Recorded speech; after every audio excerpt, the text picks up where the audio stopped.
శ్రీరామదేవుని పూజా విధానము. ప్రార్థన. నీలంబు నీమేను స్ఫటికంబు హృదయంబు భక్తులకును నీవు పట్టుకొమ్మ, నిన్ను వర్ణింపలేరు నీరజాసనులెన్న రక్షింపగా రావే రామచంద్ర ప్రభో. ప్రార్థన అనంతరం దిగువ కేశవ నామములతో ఆచమానం చెయ్యాలి. ఆచమాన కేశవ నామములు: ఓం కేశవాయ స్వాహ, ఓం నారాయణాయ స్వాహ, ఓం మాధవాయ స్వాహ, ఓం గోవిందాయ నమః, ఓం విష్ణవే నమః, ఓం మధుసూదనాయ నమః, ఓం త్రివిక్రమాయ నమః, ఓం వామనాయ నమః, ఓం శ్రీధరాయ నమః, ఓం ఋషికేశాయ నమః, ఓం పద్మనాభాయ నమః, ఓం దామోదరాయ నమః, ఓం సంకర్షణాయ నమః, ఓం వాసుదేవాయ నమః, ఓం ప్రద్యుమ్నాయ నమః, ఓం అనిరుద్ధాయ నమః, ఓం పురుషోత్తమాయ నమః, ఓం మదక్షజాయ నమః, ఓం నారసింహాయ నమః, ఓం అచ్యుతాయ నమః, ఓం జనార్దనాయ నమః, ఓం ఉపేంద్రాయ నమః, ఓం హరే శ్రీకృష్ణ పరబ్రహ్మణే నమః. శ్రీ మహాగణపతి ఇట్లు ధ్యానింపవలను. ఇక్కడ గోత్రనామములు చెప్పుకుని గణేశుణ్ణి ముందుగా పూజించిన తరువాత రామదేవుని పూజింపవలేను.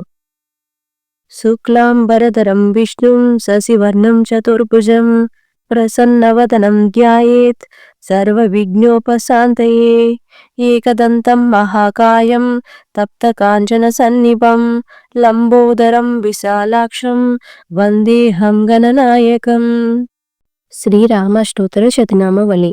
ఓం శ్రీరామాయ నమః, ఓం రామభద్రాయ నమః, ఓం రామచంద్రాయ నమః, ఓం శాశ్వతాయ నమః, ఓం రాజీవలోచనాయ నమః, ఓం శ్రీమతే నమః, ఓం రాజేంద్రాయ నమః, ఓం రఘుపుంగవాయ నమః, ఓం జానకీవల్లభాయ నమః, ఓం జైత్ర్యాయ నమః, ఓం జితమిత్రాయ నమః, ఓం జనార్దనాయ నమః, ఓం విశ్వామిత్రప్రియాయ నమః, ఓం దాంతాయ నమః, ఓం శరణత్రాణతత్పరాయ నమః, ఓం వాలిప్రమదనాయ నమః, ఓం వాంగ్వినే నమః, ఓం సత్యవచే నమః, ఓం సత్యవిక్రమాయ నమః, ఓం సత్యవ్రతాయ నమః, ఓం వ్రతాధారాయ నమః, ఓం సదా హనుమదాశ్రితాయ నమః, ఓం కౌసలేయాయ నమః, ఓం కరధ్వంసినే నమః, ఓం విరాధవద పండితాయ నమః, ఓం విభీషణ పరిత్రతే నమః, ఓం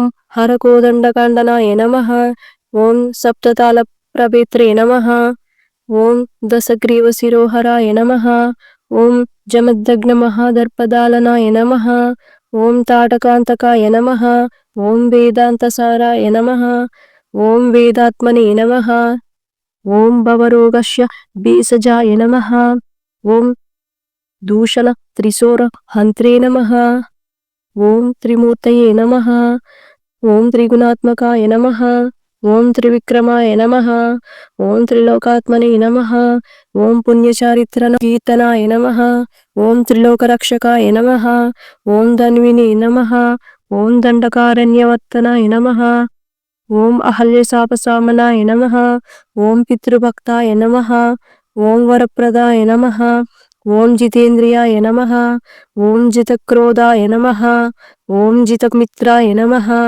ఓం జగద్గురువే నమః, ఓం భుక్షవానర సంగతినే నమః, ఓం చిత్రకూట సమాశ్రయాయ నమః, ఓం జయంతత్రాణవరదాయ నమః, ఓం సుమిత్రపుత్ర సేవితాయ నమః, ఓం సర్వదేవాదిదేవాయ నమః, ఓం మృతవానరజీవాయ నమః, ఓం మాయామారీచహంత్రే నమః, ఓం మహాదేవాయ నమః, ఓం మహాభుజాయ నమః, ఓం సర్వదేవస్తుతాయ నమః, ఓం సౌమ్యాయ నమః, ఓం బ్రాహ్మణ్యాయ నమః, ఓం మునిస్తంసుతాయ నమః, ఓం మహాయోగినే నమః, ఓం మహోదారాయ నమః, ఓం సుగ్రీవేప్సితరాజ్యదాయ నమః, ఓం సర్వపుణ్యాధికాలాయ నమః, ఓం సర్వగణాశనాయ నమః, ఓం ఆదిపురుషాయ నమః, ఓం పరమపురుషాయ నమః, ఓం మహాపురుషాయ నమః, ఓం పుణ్యోదాయాయ నమః, ఓం దయాసారాయ నమః, ఓం పురాణ పురుషోత్తమాయ నమః. ఓం స్మితవక్తాయ నమః. ఓం మితభాషిణే నమః. ఓం పూర్వభాషిణే నమః. ఓం రాఘవాయ నమః. ఓం అనంత గుణగంభీరాయ నమః. ఓం ధీరోదత్త గుణోత్తమాయ నమః. ఓం మాయా మానుష చారిత్రాయ నమః. ఓం మహాదేవాది పూజితాయ నమః. ఓం సేతుకృతే నమః. ఓం చితవారసియే నమః. ఓం సర్వతీర్థమాయాయ నమః. ఓం హరయే నమః. ఓం శ్యామంగాయ నమః. ఓం సుందరాయ నమః. ఓం శూరాయ నమః. ఓం పీతవాసాయ నమః. ఓం ధనుర్ధరాయ నమః. ఓం సర్వయజ్ఞాధిపాయ నమః. ఓం యజ్వినే నమః. ఓం జరామరణవర్జితాయ నమః. ఓం విభీషణ ప్రతిష్టంత్రే నమః. ఓం సర్వగుణవర్జితాయ నమః. ఓం పరమాత్మనే నమః. ఓం పరస్మబ్రహ్మణే నమః. ఓం సచ్చిదానంద విగ్రహాయ నమః. ఓం పరస్మి జ్యోతిషే నమః. ఓం పరస్మిదామ్నే నమః. ఓం పరాకాశాయ నమః. ఓం పరాత్పరాయ నమః. ఓం పరేశాయ నమః. ఓం పారణాయ నమః. ఓం పారాయ నమః. ఓం సర్వదేవాత్మకాయ నమః. ఓం పరస్మ్యై నమః. శ్రీరామచంద్రాయ నమః. శ్రీరామాష్టోత్తర శతనామావళి సమాప్తం. శ్రీరామదేవుని కథ. నాగమ్మంటూ కాశీ ప్రయాణం. పూర్వకాలంబున ఒక బ్రాహ్మణుడు కలడు. ఆ బ్రాహ్మణుని పేరు నాగంభట్టు. ఆయనకు కుమారుడు ఒక కుమార్తె కలరు. కుమారుని పేరు నారాయణ భట్టు, కుమార్తె పేరు నారాయణమ్మ. వారు చాలా బీదవారు. భిక్షటం చేసి కుటుంబ పోషణ చేసుకునేవారట. అలా కొన్నాళ్ళయ్యేసరికి నాగంభట్టుకు కాశీకి వెళ్లి ధనం సంపాదించుకోవాలని బుద్ధి పుట్టిందట. భార్యతో చెప్పి తెల్లవారుజామున లేచి కాశీకి ప్రయాణమే వెళ్చున్నాడట. అలా వెళ్ళగా కొంత దూరం వెళ్లేసరికి దారిలో సూతుల వారు, వ్యాసుల వారు, నారదుల వారు ప్రత్యక్షమై, ఓ బ్రాహ్మణుడా, ఎక్కడికి మెల్చున్నావు అని అడిగిరి. అయ్యా, నేను ధనం సంపాదించుకొట్టుకు కాశీకి మెల్చున్నాను అని చెప్పాను. అప్పుడు వారు, ఓ వెది బ్రాహ్మణుడా, కాశీకి వెళితే నీకు ధనం ఎవరైనా మూటకట్టి ఇస్తారా? కాశీకి వెళితే గంగాస్నానం దొరుకుతుంది, విశ్వేశ్వర దర్శనం దొరుకుతుంది, అన్నపూర్ణ దర్శనం దొరుకుతుంది, బిందు మాధవుని దర్శనం దొరుకుతుంది. కానీ కాశీకి వెళితే నీకు ధనం మూటగట్టి ఎవరిస్తారు? మేము ఒక కథ చెప్తాం, వింటావా అని అడిగారు. నాగమ్మంటూ, అది ఏ దేవుని కథో వివరించండి స్వామి అని వేడుకొనను. నారదుడు చెప్పడం మొదలుపెట్టాడు. పూర్వకాలమున కోసలమును రాజ్యం కలదు. ఆ రాజ్యం పాలించేవారు దశరథ మహారాజు.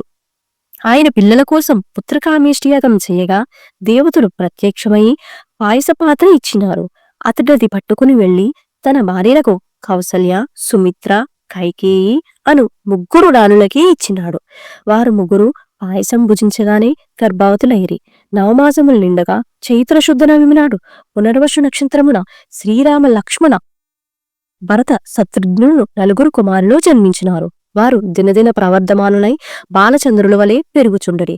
కొన్నాళ్ళయ్యేసరికి విశ్వామిత్రుడు వచ్చి రామలక్ష్మణులిద్దరినీ ఏక సంరక్షణార్థం తనతో పంపమని దశరథ మహారాజును అడగగా, విశ్వామిత్రుడితో రామలక్ష్మణులు పంపుటకు దశరథ మహారాజు అంగీకరించగా మునివారిద్దరికీ బల అతిబల విద్యలను నేర్పెను.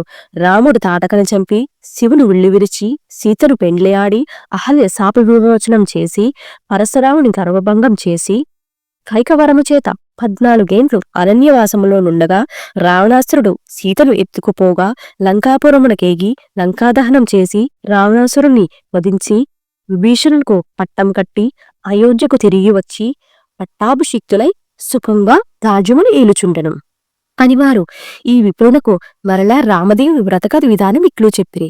5 లక్షవారములు 5 ఆదివారములు పూజ చేసి ఆవు నీతితో దీపం పెట్టి ఆవు పాలు, గోధుమ రవ్వ, పంచదార కలిపి 5 ఉండలుగా ప్రసాదం చేసి రామదేవునికి నైవేద్యం పెట్టవలను. ఒక ఉండ రామదేవునికి, ఒక ఉండ బ్రాహ్మణునికి, ఒక ఉండ ముత్తైదువుకు, ఒక ఉండ ఇరుగు పొరుగు వారికి, ఒక ఉండ భార్య పిల్లలు అంతా కలిసి తినవలను. ఆ విధంగా 5 లక్షవారంలో 5 ఆదివారంలో పూజ చేయవలను. ఈ విధంగా నారదుడు చెప్పినది విన్న నాగమ్మంటూ వెంటనే తిరిగి తన ఇంటికి వెళ్లిపోయి భార్య పిల్లలతో కలిసి 5 లక్షవారంలో 5 ఆదివారంలో రామదేవుని వ్రతం ఆచరించి కథ చెప్పుకుని తత్ఫలితంగా ధనలాభము కలుగుటను గుర్తించినాడు. అందువల్ల 5 వారములతోనే ఆపివేయకుండా తదనంతరము కూడా యథావిధిగా నిత్యము రామదేవుని కథ చెప్పుకుంటూ అష్ట ఐశ్వర్యములతో ఇష్ట సంపదలతో తునదూగుతున్నాడట. అలాగున కొంతకాలం అయ్యేసరికి ఇదివరకే కాశీకి వెళ్ళవలనుకున్నాను, కానీ వెళ్ళలేదు. ఇప్పుడు వెళదామనుకుని కొంచెం ధనం మూట కట్టుకుని కాశీకారుడు భుజం మీద వేసుకుని కుమారుని కుమార్తెను పిలిచి, అబ్బాయి అమ్మాయి, మీరు రామదేవుని కథను మానకుండా శ్రద్ధగా చెప్పుకుంటూ ఉండమని చెప్పి నాగంబంటూ కాశీకి ప్రయాణమై వెళ్ళిపోయెను. ఆ మరునాడు కుమారుడు యాయావారమునకు వెళ్ళి వచ్చి, అమ్మా, రామదేవుడు కథ చెబుతాను, విందువుగాని రావమ్మా అని పిలువగా ఆ తల్లి, నాయనా, ప్రొద్దునే దాసిది పాచిపనికి వచ్చేవేళ, వంటవేళ అయినది, ఇప్పుడు కథ వినలేను అనెను. మళ్లీ రాత్రివేళ కథ చెప్తాను, విందువుగాని రావమ్మా అనగా, ఇప్పుడేం కథలాయినా, పడకవేళ నిద్రవేళ, ఇప్పుడు వినును అనెను. ఆ కారణంగా రామదేవునకు కోపం వచ్చినది. ఎలా వచ్చిన ఐశ్వర్యములు అలాగునే వెళ్ళిపోదలబెట్టగా బిందెలు, చెంబులు, గిన్నెలు అన్నీ దొల్లిగిల్లి ఇరుగు పొరుగు వారిండ్లలోకి వెళ్ళిపోయాను. పోరు నుండి ముష్టి ఎత్తుకునే చిల్లి రాగచెంబు కూడా దొర్లి వెళ్ళిపోచున్నదట. అప్పుడు నారాయణమ్మ చూచి, అమ్మా, అదైనా ఉంచువని కోరవే అమ్మా అని చెప్పగా, అదైనా ఉంచు రామదేవుడా తండ్రి అని కోరగా, ఆ చెంబు తప్ప మిగతావన్నీ వెళ్ళిపోయినవట. వారి గూటిలో ఉన్న వెండి కంచము కూడా దొర్లిపోతూ ఉండగా తల్లి ఆ కంచం ఎంచి పట్టుకుని లాగిందట. అంతటన సగమంచుగల భాగం ఓడిపోయి మిగిలినది పక్కింటికి వెళ్ళిపోయినదట. మరునాడు ఏదో పనిమీద పొరిగింటికి వెళ్లిన నాగంబట్టు భార్య వారింటిలో ఉన్న సగమంచు కంచమును చూసి, ఈ కంచం మాదే అన్నదట. అందుపై ఆ ఇంటివారు, మీ కంచం ఎంచు మా ఇంటికి ఎలా వచ్చినదమ్మా? మేం మీ ఇంటికి వచ్చినామా, మీరు మా ఇంటికి వచ్చినారా? కాబట్టి ఆ కంచము మాదే అన్నారట. నాగంబట్టు భార్య, అలాగున కాదు, మా ఇంట్లో ఈ కంచము సగమంచు ఉన్నది, పట్టుకొస్తానని తన ఇంటికి వచ్చి ఇంటిలో ఉన్న కంచం ఎంచు పట్టుకుని వెళ్లి అంచును కంచమును దగ్గర పెట్టి చూడగా ఆ రెండును అతిక్కుపోయెను. కాని మొత్తం కంచం మాదే అని ఆ పొరిగింటి వారే ఉంచివేసుకున్నారట. నాగంబట్టు భార్య సిగ్గుపడి ఇంటికి వచ్చినదట. అప్పుడు కుమారుడు చూచి, ఏమన్నారమ్మా అదెను. అది మాదేనని చెప్పి వారే పుచ్చుకున్నారని చెప్పెను. అప్పుడు కుమారుడు, అవును, రామదేవుని కథను చెబుతాను, ఇప్పుడైనా వింటావా అమ్మా అని అడిగను. కాని ఆ తల్లి, నేను కథ వినను, కార్యమూ వినను, ఏ పనో పాటో చేసుకుని బ్రతుకుతాను, రామదేవుని కథ మాత్రం వినను అని అన్నది. మరియు ఎలా వచ్చిన ఐశ్వర్యం అలాగే వెళ్ళిపోయినది. నీ చెల్లిని మాత్రం తీసుకుని వెళ్లి ఎవరికైనా ఇచ్చి పెళ్లి చేయమని చెప్పింది. ఆమె ఆజ్ఞ ప్రకారంగా నారాయణ భట్టు చెల్లెలిని వెంటబెట్టుకుని వరన్వేషంలో ప్రయాణమైనాడు. వారు ఊరి చివరకు వెళ్లేసరికి కాశీ నుండి నాగంభట్టు తిరుగు ప్రయాణమై ధనం మూటగట్టుకుని వస్తున్నాడట. కొంత దూరం వచ్చేసరికి ఆయన ఊరి చివరకు వచ్చినాడు. అక్కడొక కోనేరు కనిపించినది. ఆ కోనేట్లో కాళ్ళు కడుక్కొనుచుండగా ఎక్కడి ముందో ఒక పెద్ద గరుడ పక్షి వచ్చి ఆ డబ్బు మూటను ఎత్తుకుని పోయెను. అయ్యో అని నాగంభట్టు విచారిస్తూ ఇంటికి వస్తుండగా కొంత దూరం వచ్చేసరికి నారాయణమ్మను నారాయణ భట్టును చూసి, అబ్బాయి అమ్మాయి, మీరు సుఖంగా ఉన్నారా అని అడుగుగా నారాయణ భట్టు, ఏమున్నది నాన్నగారు, యథాప్రకారం మీకు ఏమీ లోటు లేదు, మీరు వెళ్ళినది బదులు కథ చెబుతాను వినమంటే అమ్మ వినలేదు, కాబట్టి రామదేవునకు కోపం వచ్చి ఎలా వచ్చిన ఐశ్వర్యం అలాగే వెళ్ళిపోయినది. యాయావారపు చెంబు కూడా దొర్లిపోచుండగా నేను చెల్లి చూచి, అదైనా ఉంచు రామదేవుడా తండ్రి అని ప్రార్థించగా ఆ చెంబు మాత్రం మిగిలినది, మిగతావన్నీ నడిలిపోయినవి. గూటిలో ఉన్న వెండి కంచము కూడా దొర్లిగిట్లి ఇరుగు పొరుగు వారింటికి పోవచున్నది. అప్పుడు అమ్మ చూచి కంచం ఎంచు పట్టుకుని లాగగా సగము ఎంచు మనకి, సగము పొరిగింటి వారికి వెళ్ళిపోయినది. మరునాడు దేవున్న లేచి వారింటికి నిప్పు కొరకాయ వడిలి వారింటిలో కంచం ఎంచు చూచి, కంచం ఎంచు మాది అన్నదట. అంతటా వారు, ఈ కంచము మా ఇంటికి ఎలా వచ్చినది? నీవు మా ఇంటికి వచ్చినావా, మేం మీ ఇంటికి వచ్చినామా? ఇది మాదే అన్నారట. అలా కాదు, మా ఇంటిలో ఉన్న కంచం ఎంచి పట్టుకొస్తానని తీసుకువెళ్లి దగ్గర పెట్టి చూడగా రెండునూ అతుక్కుపోయెను. వారు దానిని మాదేనని తీసివేసుకున్నారు. అమ్మ, ఇప్పుడైనా రామదేవుని కథ చెప్తాను వింటావా అని అడుగగా, నేను కథ వినును, కార్యం వినును అన్నది. అందువలన రామదేవునికి కోపం వచ్చి ఎలా వచ్చిన ఐశ్వర్యం అలాగే విడిలిపోయెను. చెల్లిని మాత్రం ఎవరికైనా ఇచ్చి పెళ్లి చెయ్యమని చెప్పి అమ్మ ఆజ్ఞాపించెను. ఆమె ఆజ్ఞ ప్రకారం వెంటబెట్టుకుని వస్తున్నాను, మీ ఆజ్ఞ ఏమిటి నాన్నగారు అని అడుగుగా, సరే మీ అమ్మ చెప్పినట్లే చేయమని చెప్పి నాగంపట్టు విచారిస్తూ ఇంటికి వెళ్ళినాడు. నారాయణభట్టు నారాయణమ్మను వెంటబెట్టుకుని వెళ్చున్నాడు. వెళ్ళగా కొంత దూరం వెళ్ళేసరికి నారాయణభట్టుకి ఒక బ్రాహ్మణుడు కనిపించెను. ఓ బ్రాహ్మణుడా, నీకు నా చెల్లెనిచ్చి పెండ్లు చేయుదును అని నారాయణభట్టు అడుగగా అతడు పెండ్లి వద్దు, పేరంటము ఒక్కర్లే అని చెప్పెను. మరికొంత దూరం పోయేసరికి ఇంకొక బ్రాహ్మణుడు కనిపించినాడు. నారాయణభట్టు అతనితో, ఓ బ్రాహ్మణుడా, నా చెల్లెల్నిచ్చి పెండ్లి చేస్తాను, చేసుకుంటావా అని అడుగగా అతడు, నాకు పెండ్లి పేరంటం వద్దు, ఇదివరకే 2 భార్యలున్నారు అనెను. మరలా వెళ్చుండగా త్రోవలో ఒక పెద్ద పూల తోట కనిపించెను. ఆ తోటలో అన్నా చెల్లెలు కూర్చుని రామదేవుడు కథ చెప్పుకుంటూ ఉండగా ఎక్కడి నుంచో ఒక బ్రాహ్మణ యువకుడు వచ్చి పూలు కోసుకుంటూ ఉండగా ఆ యువకుని చూచి నారాయణభట్టు, హో బ్రాహ్మణుడా, నీకు నా చెల్లెల్నిచ్చి పెండ్లి చేస్తాను, చేసుకుంటావా అనిను. పెండ్లి చేస్తానంటే వద్దంటానా, కాని మా గురువుగారున్నారు, వారి ఆజ్ఞ ప్రకారం చేసుకుంటాను అన్నాడా యువకుడు. మీ గురువుగారు ఎక్కడున్నారని అడుగుగా ఫలానా తోటలో ఉన్నారని చెప్పను. వెంటనే నారాయణభట్టు గురువుగారి దగ్గరకు వెళ్ళి, అయ్యా గురువుగారు, మీ శిష్యునికి నా చెల్లెల్నిచ్చి పెండ్లి చేస్తాను, తమరు ఒప్పుకుంటారా అనెను. అంతా గురువు బ్రహ్మచారిని గృహస్థునిగా చేస్తానంటే వద్దంటానా, కానీ వాడి దగ్గర చింతకంత బంగారం లేదు, గోపాదమంత భూమి లేదు, మీకిష్టమైతే చెయ్యండి అని అన్నాడు. అప్పుడు నారాయణభట్టు గురువుకి నమస్కరించి అలాగెక్కడికో వెళ్ళి 4 రాటలు తెచ్చి నాటి పందిరి వేసి గుచ్చిన ముత్యాలు తోరణాలు కట్టి గుచ్చని ముత్యాలు తలంబ్రాలు పోసి 70 ఏగల నారాయణమ్మనిచ్చి పెండ్లి చేసినాడు. వారక్కడనే కూర్చుని రామదేవుని కథ చెప్పుకుంటున్నారట. అలా కొన్నాళ్ళయ్యేసరికి ఒక విప్రుడు వచ్చి, నీకు 4 ఎకరముల భూమి ధారపోస్తాం, తీసుకోవలసిందని చెప్పగా అప్పుడు వారు, మేము రామదేవుని కథ చెప్పుకుంటున్నాము, కథ ఆయన పిమ్మట మేము తీసుకుంటాము, మీకిష్టమైతే కూర్చుని కథ వినండి అన్నారు. కథ అయిన తర్వాత ఆ బ్రాహ్మణుడు రాయి చెంబుతో నీరు పోసి, ఫలానా తోటలో ఆస్తి ఉన్నది, అనుభవించుండని 4 ఎకరముల భూమి వారికి ధారపోసి ఆ విప్రుడు ఎక్కడికో వెళ్ళిపోయాడు. వారా 4 ఎకరముల భూమి అనుభవించుచూ కథ చెప్పుకుంటూ అక్కడే ఉన్నారు. అలా కొన్నాళ్ళయ్యేసరికి ఆ ఊరు రాజుగారు ఒక భవనం కట్టించి దానిని కొంత ధనమును పుణ్య దంపతులకు దారపోయాలని చూస్తున్నారు. ఎంత వెతికినా ఆయనకు నచ్చిన పుణ్య దంపతులు దొరకలేదు. ఒక రాత్రి రామదేవుడు రాజు కలలో కనిపించి, ఫలానా తోటలో పుణ్య దంపతులున్నారు, వారిని తీసుకువచ్చి ఇల్లు ధనము దారపోయమని ఆజ్ఞాపించారట. వారి ఆజ్ఞ ప్రకారము మరునాడుదేమున లేచి రాజు నారాయణమ్మను ఆమె భర్త ఉన్న తోటకు 16 మంది బోయిలగు పల్లకిని పంపినాడు.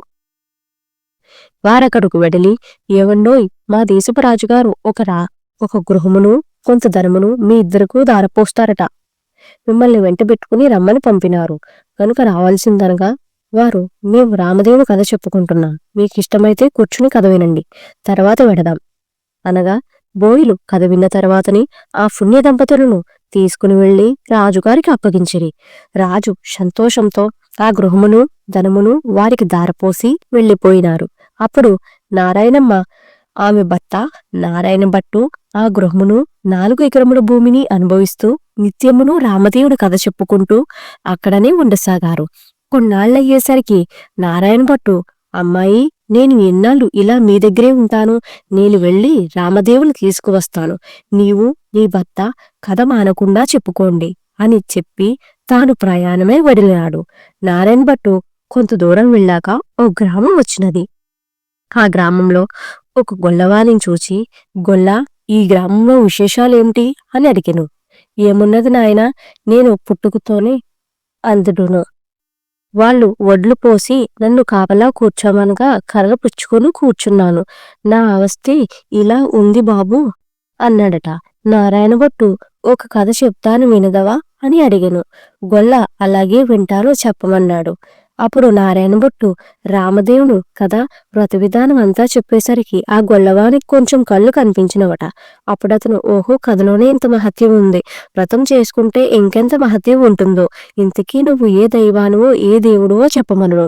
నారాయణభట్టు నవ్వి, ఇది రామదేవుని కథ మహత్యం, 5 లక్షవారములు 5 ఆదివారములు పూజ చేసి ఆవునేతితో దీపం పెట్టవలను, ప్రసాదానికి ఆవు పాలు పంచదార గోధుమ రవ్వ కలిపి 5 ఉండలుగా చేసి రామదేవునుకు ముత్తైదునుకు బ్రాహ్మణునుకు ఇరుగు పొరుగు వారికి ఇచ్చి భార్య పిల్లలతో తినవల్లని చెప్పి వెళ్ళిపోయాను. తిరిగి కొంత దూరం వెళ్ళేసరికి ఒక రాజు విచారిస్తూ ఉన్నాడట. ఆ రాజును చూచి నారాయణ భట్టు, ఏమి రాజా విచారిస్తున్నావు అని అడిగాడు. నాయనా, నా రాజ్యం పరాయి రాజులు తీసుకున్నారు. నేను సకుటుంబంగా పరారైపోతుండగా నా భార్య బిడ్డలు దారి తప్పిపోయారు. నా ఆస్తి ఇలా ఉన్నది నాయనా అని రాజు చెప్పినాడు. సరే, నేను నీకు కథ చెప్తాను, వింటారా అని నారాయణ భట్టు అడుగుగా ఆ రాజు, అలాగే వింటాను, చెప్పవలసినది మహానుభావా అనిను. నారాయణ భట్టు రామదేవుని కథ అంతా చెప్పి వ్రత విధానమంతా వివరించెను. అంతటా ఆ రాజుగారు పరారైన భార్య బిడ్డలు, పరాయిరాజు తీసుకున్న రాజ్యము తిరిగి ప్రాప్తించెను. అప్పుడు రాజు సంతోషంతో నారాయణ భట్టును చూచి, ఏమండి మహానుభావా, మీరు ఏ దేవుడో చెప్పవలసింది, మిమ్మల్ని పూర్తి చేసుకుంటాను అనగా, నారాయణ భట్టు, నేను దేవుడిని కాదు, ఇది రామదేవుడి కథ మహత్యం. మీరు 5 లక్ష్మీవారంలో 5 ఆదివారంలో పూర్తి చేయమని చెప్పి వ్రత విధానం అంతయు ఇంకొక మారు చెప్పాను. నారాయణ భట్టు మరలా కొంత దూరం వెళ్ళగా అక్కడొక స్త్రీ విచారిస్తూ కూర్చుని ఉన్నది. ఆ స్త్రీని చూచి, నారాయణ భట్టు, ఎందుకు విచారిస్తున్నావు అని అడిగాను. అప్పుడామె, ఏమున్నది నాయనా, నాకు చిన్నతనంలోనే పెండ్లైనది. నా భర్త దేశాంతరం వెళ్ళినాడు. నా తల్లిదండ్రులు అత్తమామలు కొన్నాళ్ళు చూచి, ఎన్నాళ్ళు నిన్ను ఇలాగుని చూస్తాము అని వదిలివేశారు. కాబట్టి నా ఆస్తి ఇలాగున్నది నాయనా అని చెప్పినది. అప్పుడు నారాయణ భట్టు, నీకొక కథ చెప్తాను, వింటావా అనిను. అలాగే వింటాను నాయనా, చెప్పమన్నదామె. నారాయణ భట్టు రామదేవుని కథ అంతా చెప్పి వ్రత విధానం అంతా చెప్పేసరికి దేశాంతరం వెళ్ళిన ఆమె భర్త తిరిగి వచ్చినాడు. తరిమేసిన తల్లి తండ్రి అత్తబాబులు కూడా వచ్చినారట. ఆమె సంతోషించి నారాయణ భట్టును చూచి, ఏమండి మహానుభావా, మీరు ఏ దైవానువో చెప్పండి, మిమ్మల్ని మేం పూజ చేసుకుంటాము అని అడిగను. అందుకు నారాయణ భట్టు, ఇదంతా రామదేవుని వ్రతకథ మహత్యము. 5 లక్ష్మీవారములు 5 ఆదివారములు మానకుండా పూజ చెయ్యాలని వ్రత విధానమంతా చెప్పి తిరిగి కొంత దూరం వెళ్లేసరికి ఒక గ్రామం వచ్చినది. ఆ గ్రామంలో ఒక ఇల్లాలి ఇంటికి వెళ్లి, అమ్మా, పూజ చేసుకుంటాను, కొంచెం చోటు ఇస్తావా అని అడిగెను. మా ఇంట్లో మడియాచారం కుదరవు కనుక ఇల్లు లేదు, వాకిల్ లేదు, వెళ్ళిపోండి అన్నదామె. అప్పుడు నారాయణ భట్టు, కోనేరు అయినా చూపించు తల్లి అని అడిగెను. అందుకామె తూర్పు దిశని ఈశాన్య మూలగా కోనేరున్నది, వెళ్ళమని చెప్పాను. నారాయణ భట్టు స్నానం చేసి మడిపట్ట ఆరవేసుకుని ఇల్లు ఇవ్వనన్న ఇల్లాల అరుగు మీదకే వచ్చి తూర్పు దిశ ఈశాన్య మూలగా ఒక పుచ్చుపీటకు పసుపురాసి బొట్టు పెట్టి అందు రామదేవుని పటం పెట్టి ఆవు పాలు, గోధుమ రవ్వ, పంచదార కలిపి ప్రసాదంను 5 ఉండలు చేసి రామదేవునికి నైవేద్యం పెట్టి కథ చదువుకుంటున్నాడట. ఇంతలో ఆమె యువతలకు వచ్చి చూడగా నారాయణ భట్టు ఆమెకు తాంబూలము, దక్షిణ ప్రసాదములు ఇచ్చినాడట. ఆమె పుచ్చుకుని లోనకి వెళ్ళిపోయిను. నారాయణ భట్టు కథ చదువుకుని కొన్ని అక్షింతలు ఎత్తిమీద వేసుకుని కొన్నింటిని ఆ ఇంటి మీద వేసి వెళ్ళిపోయాను. అతను ఇలాగునే వెళ్ళగానే ఆ ఇల్లు ఇంద్రదానమైంది. అప్పుడు యాయావారమునకు వెళ్ళిన తన భర్త వస్తే ఇల్లు గుర్తుపట్టలేడని ఆ ఇల్లారి వీధి అరుగు మీద కావలి కూర్చుని ఉండను. ఇంతలో ఆమె భర్త ఒడ్ల మూటలు చేసుకుని ఇల్లు కనపడక కంగారుబడి అక్కడే నిలబడి ఉండను. ఆమె చూచి, మన ఇల్లు ఇదే, ఇలా రండి అనెను. భర్త, ఇది మన ఇల్లు కాదు, నేను రానని చెప్పగా, ఇది మన ఇల్లే, ఇలా ఎందుకయిందో చెప్తాను వినండి. ఎక్కడ ముందో ఒక బ్రాహ్మణుడు వచ్చి పూజ చేసుకుంటాను, ఇల్లు ఇమ్మన్నాడు. నేను మా ఇంట్లో మడియాచారం కుదరవు కనుక ఇల్లు ఇవ్వనని చెప్పాను. అప్పుడతను ఒక కోనేరైనా చూపించమన్నాడు. నేను తూర్పు దిశగా ఈశాన్యంలో కోనేరున్నదని చెప్పాను. అతడు కోనేరు దగ్గరకు పోయి స్నానం చేసి మడిబట్ట ఆరవేసుకుని మన అరుగు మీదకు వచ్చి ఒక పీటకు పసుపురాసి బొట్టు పెట్టి తూర్పు దిశ ఈశాన్యమూలగా పెట్టి అందు రామదేవుని పటం పెట్టి పూజ చేసి ఆవు పాలు, గోధుమ నౌక, పంచదార కలిపి ప్రసాదంగా 5 ఉండలు చేసి రామదేవునికి నైవేద్యం పెట్టి కథ చెప్పుకుంటున్నాడు. నేను బయటకు వచ్చేసరికి నాకు దక్షిణ తాంబూల ప్రసాదము ఇచ్చాడు. నేను లోపలికి వెళ్ళిపోయాను. అతడు కొన్ని అక్షింతలు ఎత్తి మీద వేసుకుని మరికొన్ని అక్షింతలు మన ఇంటి మీద వేసి వెళ్ళిపోగా ఇల్లు ఇలా ఇంద్రభవనంగా మారినది. ఇదంతా ప్రసాద మహత్యం అని చెప్పాను. అంతటా ఆమె భర్త, ఆయన పూజ చేసుకుంటానంటే వద్దన్నావా, నిర్భాగ్యురాల, పాపిష్టిదాన, అతడు ఏ దిశగా వెళ్ళినాడు చెప్పమనగా ఈశాన్యబూలుగా వెళ్ళినాడని చెప్పినది. అప్పుడు ఆయన మూటలక్కడ పెట్టి నారాయణ భట్టును వెదుగుచూ బయలుదేరును. కొంత దూరం వెళ్ళగా నారాయణ భట్టు ఈ బ్రాహ్మణునికి కనిపించెను. బ్రాహ్మణుడు, ఏమండోం మహానుభావ, మీరు మా ఇంటికి రావాల్సిందని, మిమ్మల్ని మేం పూజ చేసుకుంటామని అనను. అందుకు నారాయణ భట్టు, మీ ఇంటికి ఇప్పుడు రాను, రామదేవుని వెతుకుటకు వెళ్చున్నాను అనెను. అప్పుడు ఆ బ్రాహ్మణుడు, అలా కాదు మహానుభావ, మీరు మా ఇంటికి వచ్చి పూజ చేసుకుంటానంటే మా వాళ్ళు ఇల్లు ఇవ్వనన్నారు. కాబట్టి మాదే తప్పు. మా తప్పు క్షమించి మా ఇంటికి రావాల్సిందని మీరు ఏ దైవాలో చెప్పండి, మేం పూజ చేసుకుంటాం అనగా నారాయణ భట్టు, మీ ఇల్లు కాబట్టి మీరు ఇవ్వనన్నారు. మీ తప్పేమీ లేదు. అడగడం నా తప్పే. నేను మీ ఇంటికి ఇప్పుడు రాలేను. రామదేవుని వెతుటకు వెళ్చున్నాను. నేను ఏ దేవుడిని కాను. ఇదంతా రామదేవుని కథమహత్యం. నీవు ఇంటికి వెడలి 5 లక్షవారంలో 5 ఆదివారంలో పూర్తి చేసుకోమని ప్రతివిధానం అంతా చెప్పి నేను రామదేవుని వెతుక్కుని వచ్చేటప్పుడు నీ ఇంటికి వస్తాను ఆయను. అప్పుడు ఆ బ్రాహ్మణుడు ఇంటికి వచ్చి కథలోనే ఇంత మహత్యం ఉంది, వ్రతం చేసుకుంటే ఇంకెంత మహత్యం ఉంటుందో అని పూజ చేసుకుని కథ చెప్పుకుని అష్టైశ్వర్యములతో తిరుతూగుతున్నాడట. నారాయణ భట్టు ఎండనక వాననక తిండనక తిప్పలనక అర్ధరాత్రనక అరణ్యాలమ్మట పడి వెళ్చుండగా కొంత దూరం వెళ్లేసరికి ముఖం తిరిగి మూర్ఛిని పడిపోయెను. అప్పుడు రామదేవుడికి దయకలిగి ముసలి బ్రాహ్మణ వేషంలో వచ్చి నారాయణగట్టు ముఖం తుడిచి లేవదీసి మంచినీళ్లు ఇచ్చి భోజనం చేదురుగాని మా ఇంటికి రమ్మను. నేను రామదేవుని ఎదురుటకు నిల్చున్నాను. భోజనం మాత్రం చెయ్యను. ఒక కోడేరు మాత్రం చూపిస్తే స్నానం చేస్తానన్నాడు. తూర్పు దిశ ఈశాన్యమూల ఒక కోడేరున్నది వెళ్ళమన్నడట రామదేవుడు. నారాయణభట్టు ఆ కోనేరు వద్దకు వెడలి స్నానం చేసి పైకి వచ్చేసరికి వెండి పీటలు బామిడి కంచాలు కనిపించినవి. అప్పుడు నారాయణ భట్టునకు రామదేవుడు సీతమ్మ ఎదురై మా ఇంట్లో భోజనం చేదురుగాని రమ్మన్నారట. నేను భోజనం మాత్రం చేయను. రామదేవుని వెతుకుటకు వెళ్చున్నాను. నేనే రామదేవుడును అని చెప్పగా, అయితే కావచ్చును మహానుభావ, నాకు దర్శనం కావాలి అని చెప్పగా, అప్పుడు పులి చర్మంతో రుద్రాక్షలతో విభూతి రేఖలతో నడుముడు నాగాభరణముతో శిరస్సున గంగతో ప్రక్కన పార్వతితో త్రిశూలంలో త్రినేత్రములతో నందివాహన రూపుడై ఈశ్వరుడు ప్రత్యక్షమైనాడు. అప్పుడు నారాయణభట్టు వారినిట్లో స్తోత్రం చేసెను. ఈశ్వరస్తుతి. వందే శంభు ముమాపతిం సురగురం వందే జగత్కారణం వందే పన్నగభూషణం మృగధారం వందే పశునాం పతిం వందే సూర్య సశంకవహ్ని నయనం వందే ముకుంద ప్రియం వందే భక్తజనాశ్రయం చావరణం వందే శివం శంకరం. అప్పుడు నారాయణ భట్టు విష్ణుమూర్తిని కూడా ప్రత్యక్షం కావాలని కోరను. అప్పుడు విష్ణుమూర్తి వక్షస్థలంబున వనమాలికలతో మెరుపు తీగవర్తి లక్ష్మీదేవితో శంఖచక్ర గదాధరుడై నెమలితుంచము ధరించి ప్రత్యక్షమైనాడు. నారాయణ భట్టు వారిని కూడా ఈ విధంగా స్తోత్రం చేశను. విష్ణు స్తోత్రం. శాంతాకారం భుజగసేనం పద్మనాభం సురేశం విశ్వాకారం గగన సదృశం మేఘవర్ణం శుభాంగం లక్ష్మీకాంతం కమలనయనం హోగిరుధ్యానిగమ్యం వందే విష్ణుంభవభయహరం సర్వలోకైకనాథం అని నారాయణ భట్లకు రామదేవుడు ప్రత్యక్షం అవ్వాలి అనుకుని శ్రీరామస్తుతి.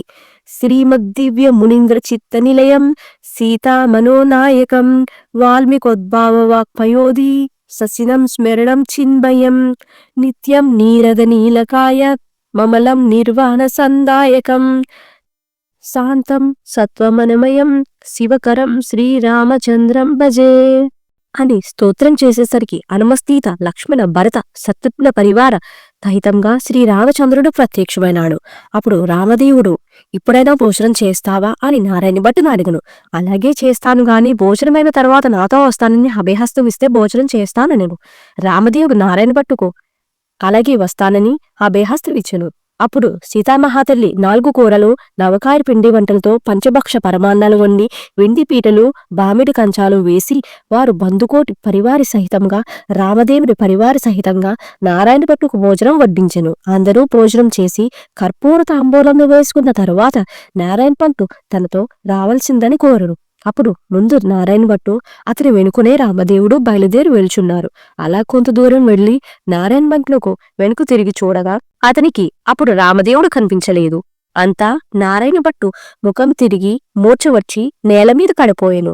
అప్పుడు రామదేవునికి దయకలిగి ఒక ముసలి బ్రాహ్మణ వేషంలో వచ్చి నారాయణ భట్టు ముఖం తుడిచి లేవదీసి మంచినీళ్ళిచ్చి ఏమి ఇలాగులు పడుకోయినావు అని అడిగను. దేవా, నీ మహిమ బ్రహ్మాది దేవతలు యోగీశ్వరులు మునీశ్వరులు తపస్సులను తెలుసుకోలేరు.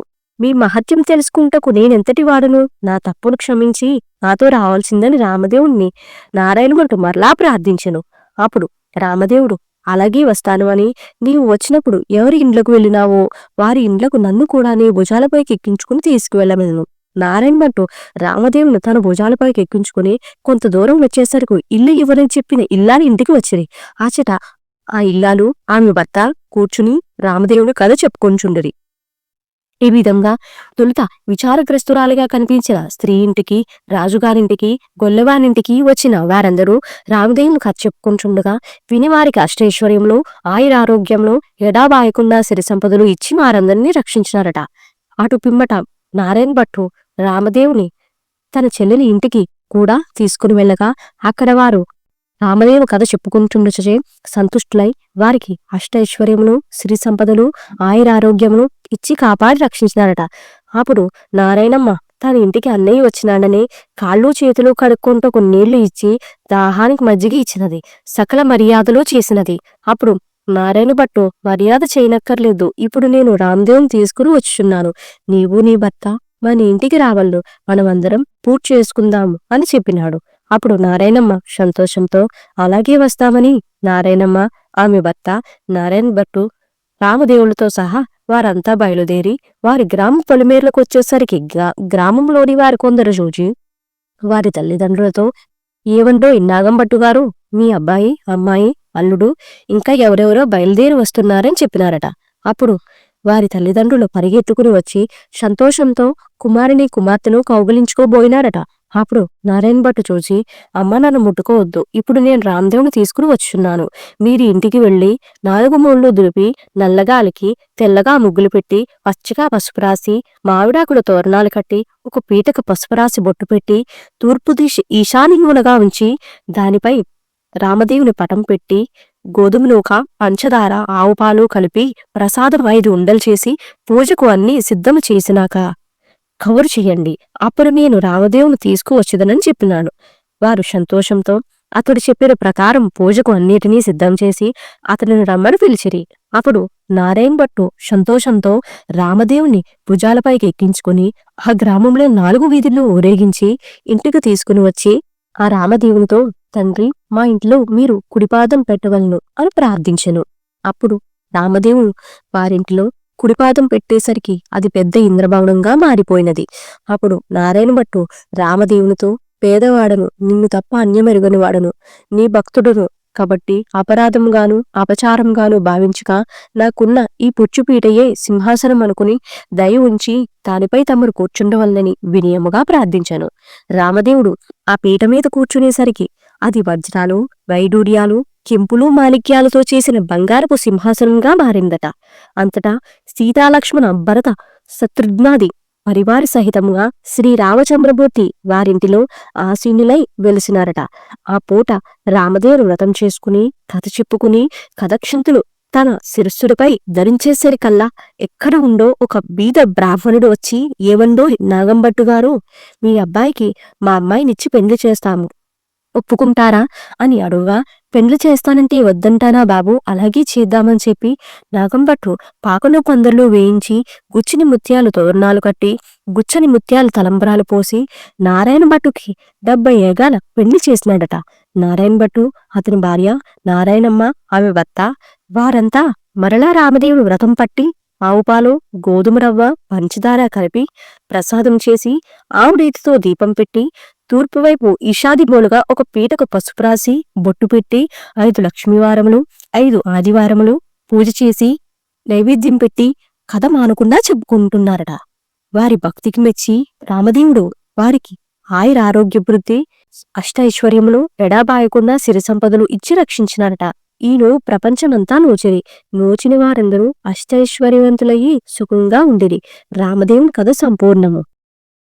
మరిన్ని వీడియోస్ కోసం కుషా తెలుగు ఛానల్ని సబ్స్క్రైబ్ చేసుకోండి.